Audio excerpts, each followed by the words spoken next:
Excellency Alhaji Yahaya Jammeh, President of the Republic of Gambia. I request the protocol to escort His Excellency.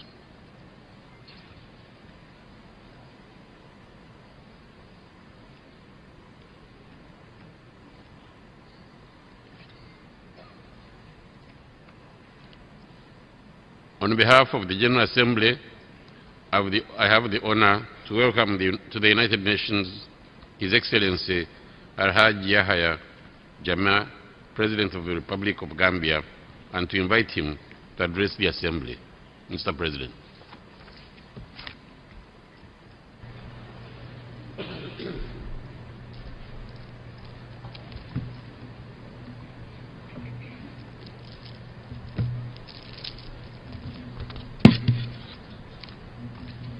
أعوذ بالله من الشيطان الرجيم بسم الله الرحمن الرحيم الحمد لله رب العالمين الحمد لله رب العالمين الحمد لله رب العالمين. The peace, mercy and blessings of Allah be upon you. President of the 69th session of the United Nations General Assembly, Mr. Ban Ki-moon, Secretary General of the United Nations, Your Majesties, Your Excellencies, Your Highnesses, distinguished heads of state and government, distinguished delegates, ladies and gentlemen. Thanks be to the Almighty Allah for giving me another opportunity to address this global body at a time that human civilization is teetering on the brink of a major catastrophe. But before going further on this, let me convey our warm felicitations to you, Mr. President, on your election to the presidency of the 69th session of the United Nations Assembly. Whilst wishing you success,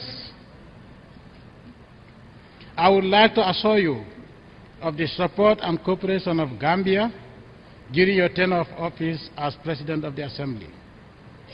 I would also like to commend your predecessor, His Excellency, Mr. John William Ash, for his able stewardship as President of the General Assembly. Mr. President, it is a well-known fact that injustice, inequities, exclusion and greed all contribute to the creation of international tensions that could lead to catastrophic consequences, conflicts, wars, death and destruction. Today, we witness lamentable inertia on the part of the United Nations as powerful member states take undue advantage over weaker members, as unjust economic and financial sanctions are imposed on other member states, others bullied and their natural resources looted, or worse, waged against others simply in the name of democracy, freedom and regime change. All of these are false pretenses. This is not the scenario that those noble and distinguished gentlemen, founders of the United Nations and its charter, envisage. What these great founding fathers of the United Nations over half a century ago intended was a world body committed to promoting the principles and ideas of peace and security, advancing the cause of justice and equality, freedom for all and respect for the sovereignty and the territorial integrity of states, rich or poor, black or white, big or small, as well as respect for the social, spiritual, religious and cultural values of all peoples.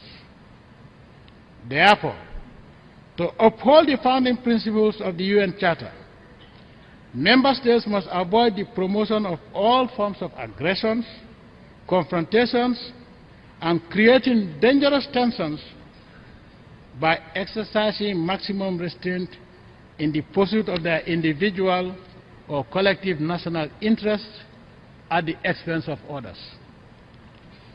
In fact, the pursuit of one's interests at the expense of the legitimate interests and security of others is criminal. Invariably, when major tensions erupt into conflicts or wars, the world economy as a whole suffers with major disruptions or reversals in developing countries. This had been evident in the wake of past regional or international conflicts, when oil prices, for example, surged, with the developing countries bearing the brunt of the debilitating consequences.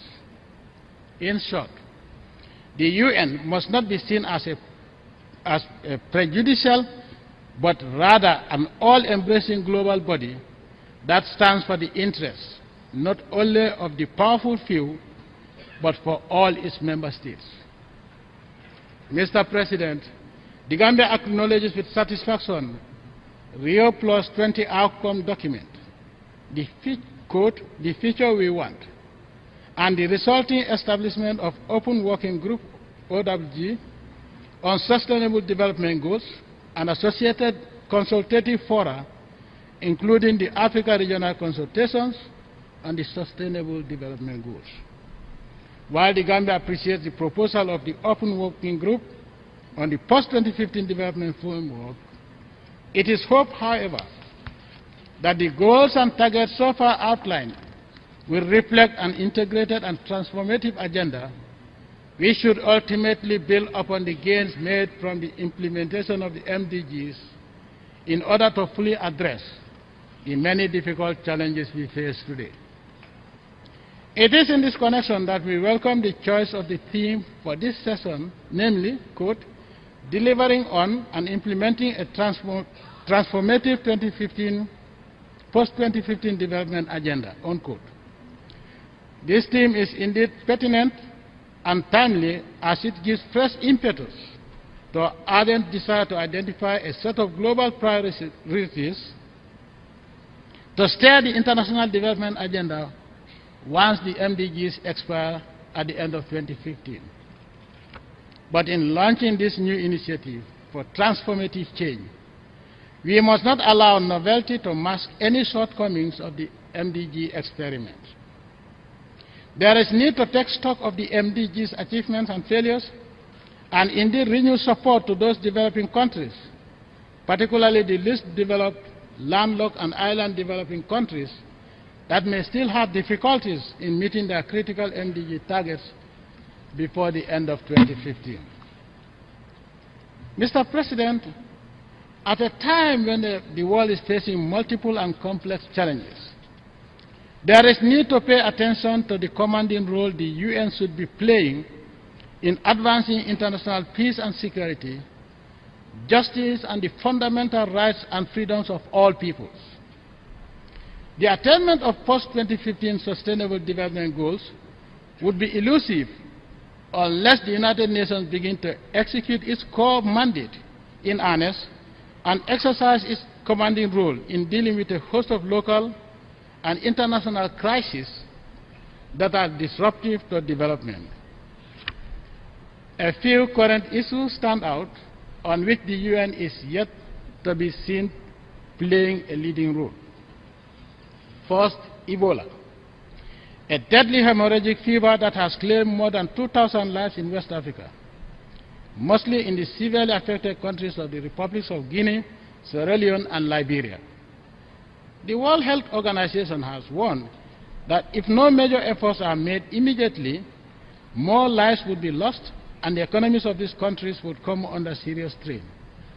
Already, the World Bank and the IMF have projected that due to disruptions in the labor force and productive sectors of the economies of these countries, declines in their respective economic growth could range from 1.3 to 3.5 percentage points if current conditions remain unchecked.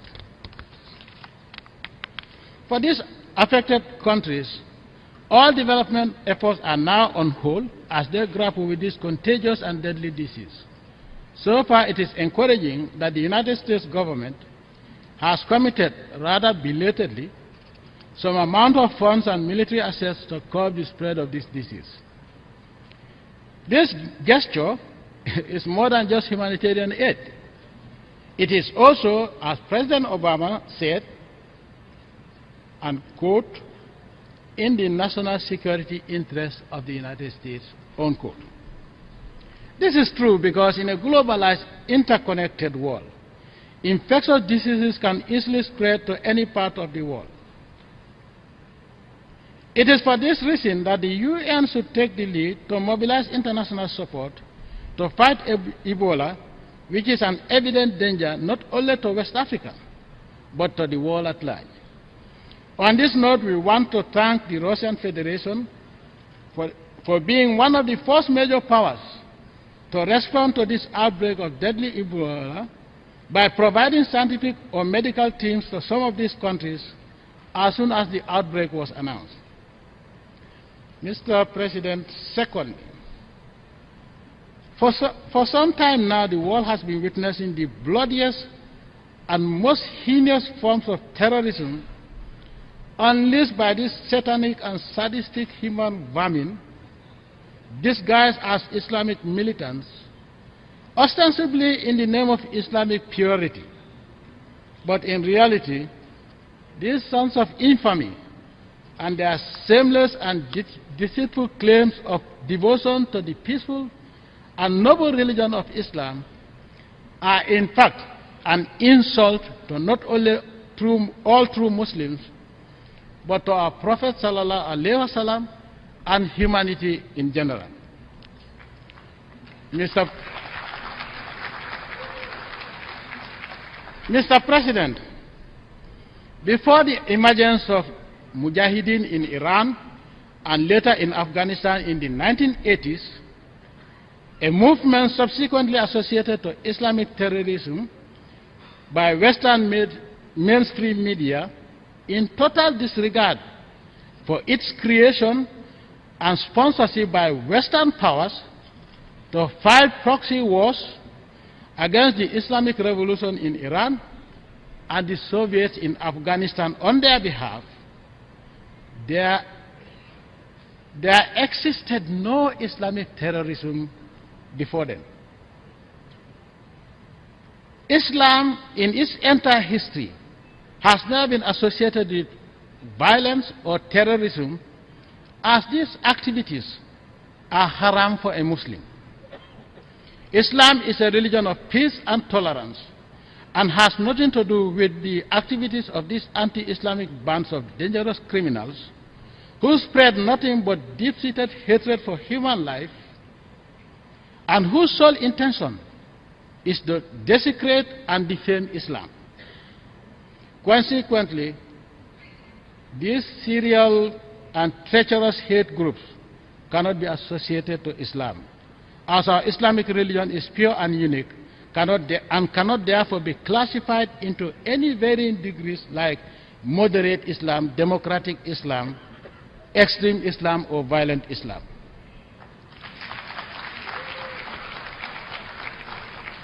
Simply put, Islam is a pure religion that encourages the best of human behavior and interpersonal relationship amongst other virtues as prescribed by the Almighty Allah, the Creator.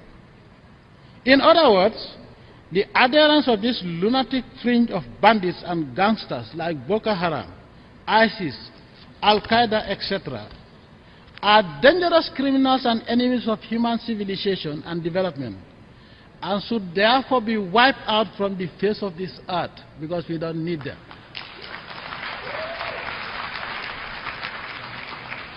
Thirdly, Mr. President, the situation in the Middle East remains highly volatile, and the UN has been watching the cycle of violence in the region rather helplessly.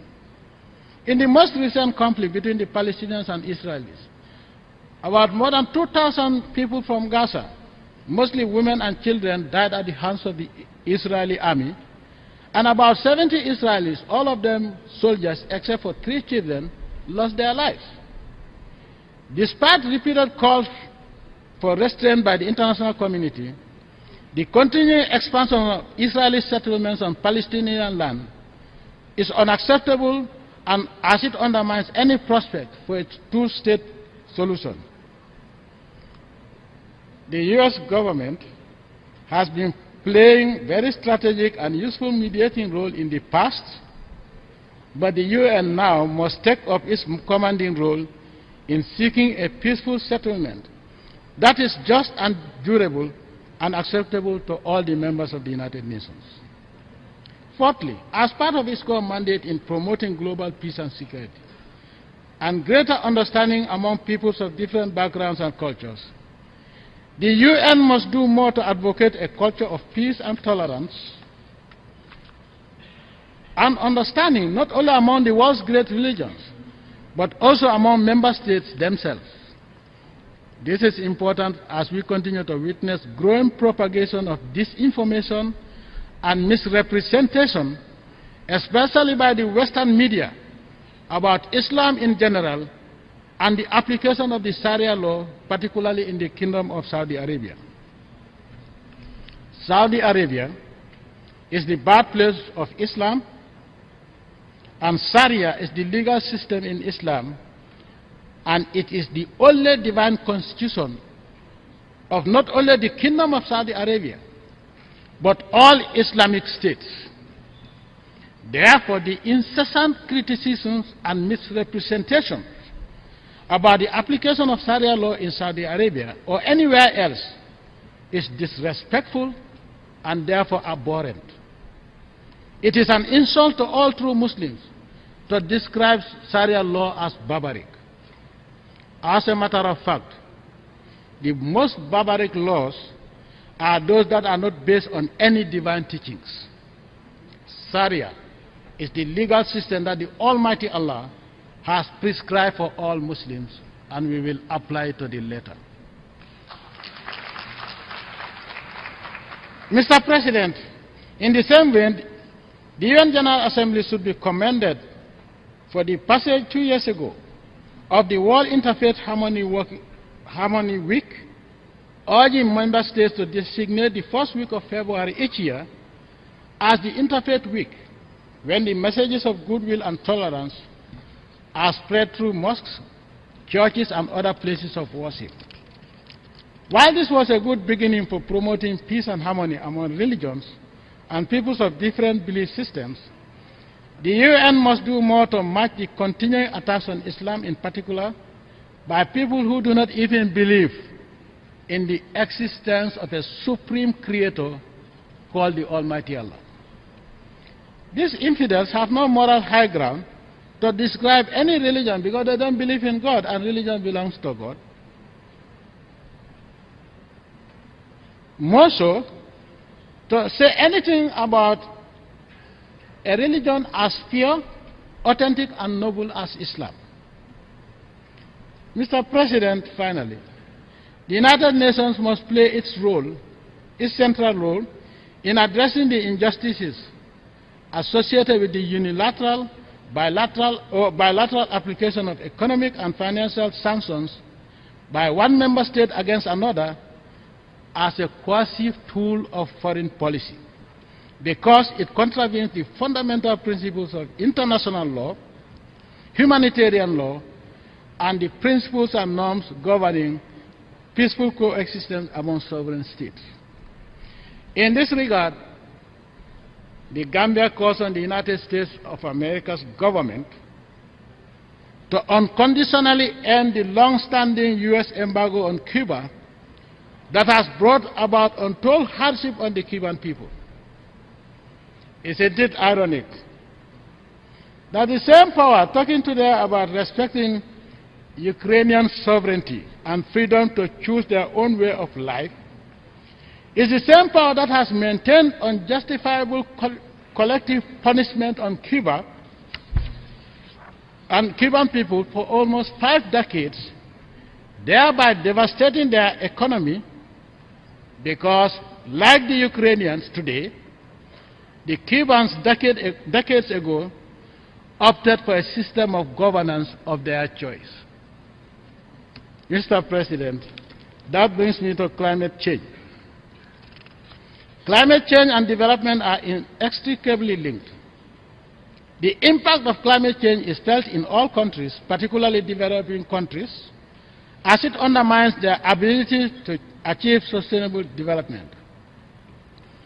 While Africa is not responsible for the pollution, and the factors causing climate change, it stands to suffer the most, with 96% of Africa's agriculture being dependent on rainfall and 50% of fisheries-related jobs estimated to be lost by 2050. Climate change poses dire consequences to livelihoods in Africa. The Gambia family believes that mitigating the adverse effect of climate change calls for a timely and decisive global response. It is a challenge that should unite us, not divide us. In this regard, the Gambia joins other countries affected by climate change and like-minded groups in urging developed countries that are parties to the United Nations Framework Convention on Climate Change, UNFCCC, to fully implement their commitments under the Kyoto Protocol. Mr. President, in 1974, this Assembly adopted the Declaration for the Establishment of the New International Economic Order, NIEO, which was designed to address some legitimate concerns of developing countries, such as improving their terms of trade and other issues related to the promotion of a more equitable international economic system. Many of the political, economic, and social issues that inspired the new international economic order still remain unanswered 4 decades after that historic declaration. Mr. President, as the post-2015 agenda attracts our attention today, we must not relegate those old concerns of developing countries to the dustbin of history. In a nutshell, their old concerns, as well as their new aspirations, must no longer be relegated.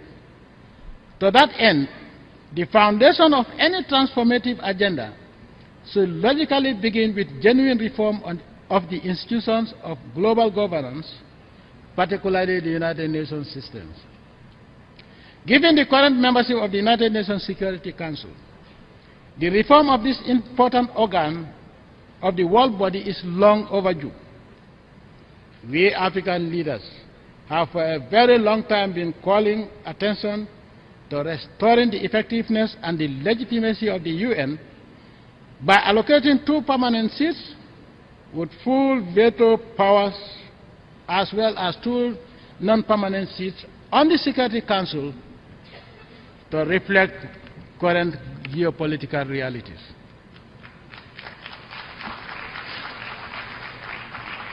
Mr. President, if the demand for the reform of the Security Council in the interest of equity and justice cannot be accommodated, then concrete action must be taken for the General Assembly to assume all the powers of the Security Council and its responsibilities, including the power to impose sanctions. Under this arrangement, all decisions of the UNGA would have been voted for by all members and endorsed by the majority of its membership, thus ensuring a more democratic and transparent global body called the UN. Mr. President, on a final note, I want to call the attention of the UN General Assembly and the Security Council to the very frequent and mysterious sinking, capsizing, etc., of boats carrying mostly black African migrants looking for greener pastures in the West, only to end up in body bags on European shores. Strangely enough, those countries that pretend to love Africans so much that they are always preaching to African leaders about good governance, the rule of law and respect for human life and rights, have been apparently eerily quiet about the very dangerous, racist and inhuman behavior of deliberately causing boats carrying black Africans to sink, only to select a few lucky ones to be rescued and sent to concentration camps called asylum seekers camps. These camps are as bad as Nazi concentration camps, and nobody, country or human rights institution in the West has ever raised the alarm to this genocide in the 21st century.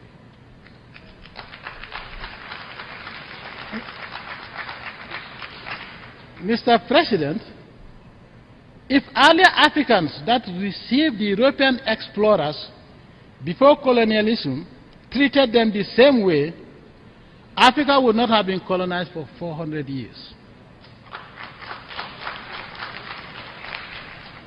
The so-called European explorers were nothing short of people seeking greener pastures for their fellow Europeans, as Europe then had turned into brown pasture.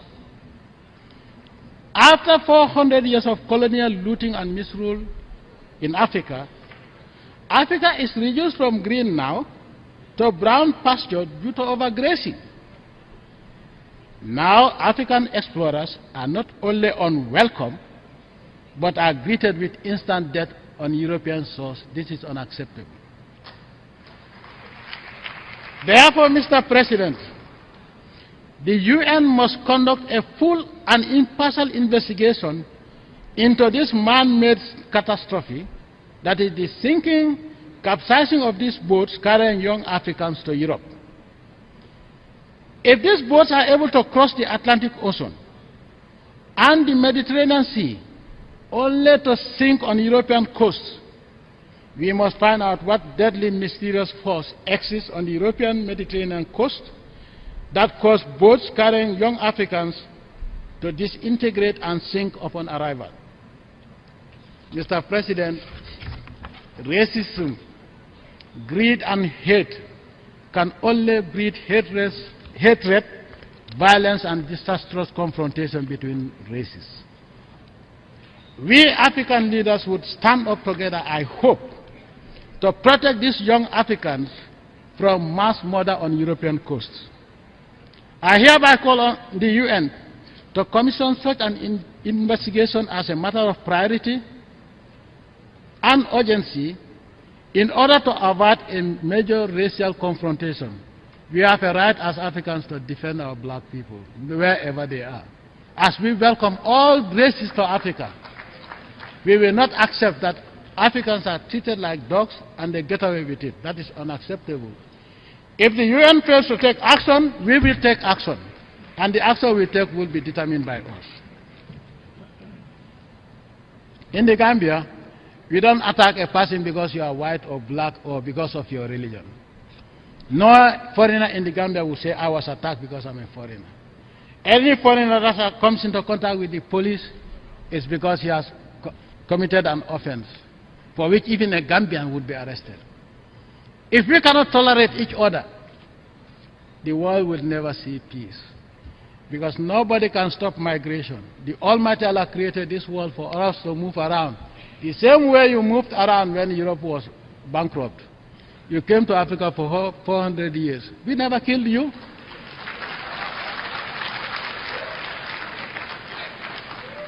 You overstayed, and some of us have to fight you out. And now you want to, now you have overgrazed our land. You also want greener pastures. You cannot accept us. Send us back, but don't kill them. You have no right to kill them. Mr. President,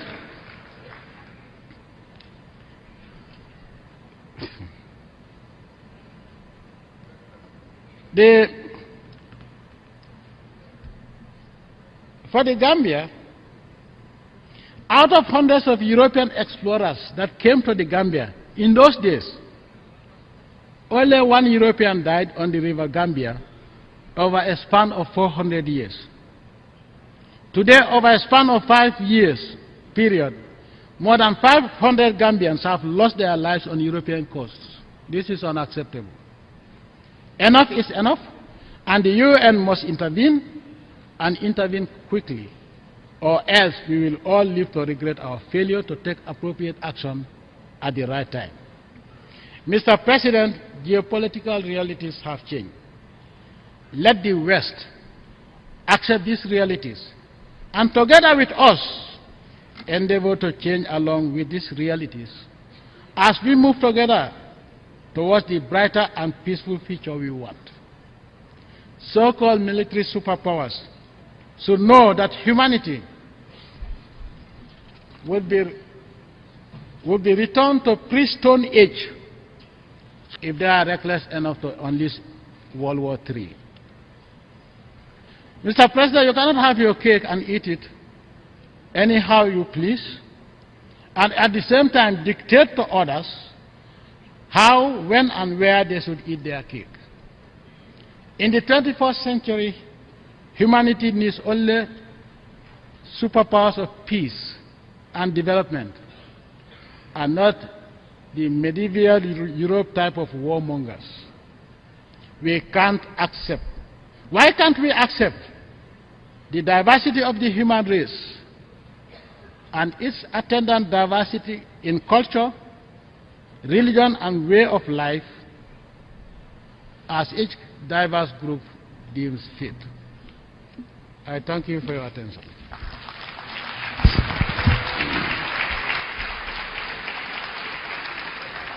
On behalf of the General Assembly, I wish to thank the President of the Republic of the Gambia for the statement made. May I request the representative to remain seated while we greet the President.